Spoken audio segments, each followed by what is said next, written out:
অতিবৃষ্টিতে Chittagong city corporation ৫/৩ নং ওয়ার্ডের বিভিন্ন নিচু এলাকায় সৃষ্ট জলাবদ্ধতা ও বন্যায় জনজীবন বিপর্যস্ত হয়ে পড়েছে। এই পরিস্থিতিতে পানিবন্দী হয়ে পড়া মানুষের দুর্ভোগ লাঘবে পাশে দাঁড়িয়ে রান্না করা খাবার বিতরণ করেছে ৫/৩ নং ওয়ার্ড যুবদল। শনিবার বিকেলে চট্টগ্রাম ৮ আসনের সাংসদ আলহাজ এরশাদুল্লাহ এবং চট্টগ্রাম মহানগর যুবদলের সাবেক সাধারণ সম্পাদক মোহাম্মদ শাহেদ ও বায়েজিদ থানা যুবদলের সাবেক সিনিয়র যুগ্ম আহ্বায়ক মোহাম্মদ মঞ্জুর আলম মঞ্জুর নির্দেশে ওয়ার্ডের হাজীপাড়া, মিরপুর, সামাদপুর, নেজামে হামসা সহ দুর্যোগে ক্ষতিগ্রস্ত আশপাশের বিভিন্ন এলাকার মানুষের মাঝে এসব খাবার বিতরণ করা হয়।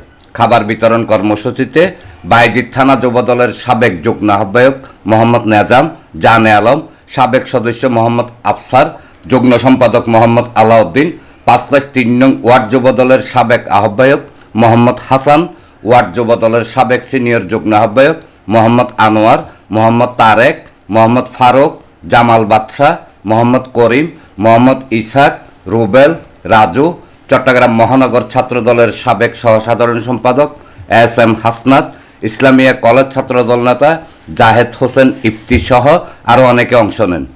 হাজীপাড়াবাসীর যে পানির যে দুর্দশাগ্রস্ত মানুষদের পাশে দাঁড়ানোর আমাদের যে ক্ষুদ্র প্রয়াস, এই ক্ষুদ্র প্রয়াস নিয়ে আমরা সবাই যে যার মতো করে এগিয়ে এসেছি, আপনারাও এগিয়ে আসবেন।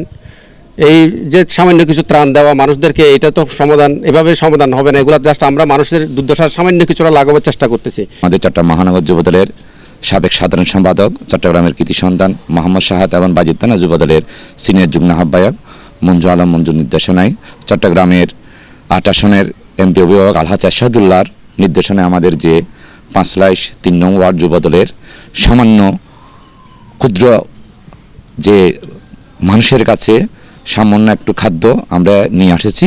অতীতেও আমরা যুবদল যে মানুষের পাশে ছিলাম, এখনও আছি, ভবিষ্যতেও থাকব। এনামুল হক লিটন, প্রগতি 24 টিভি।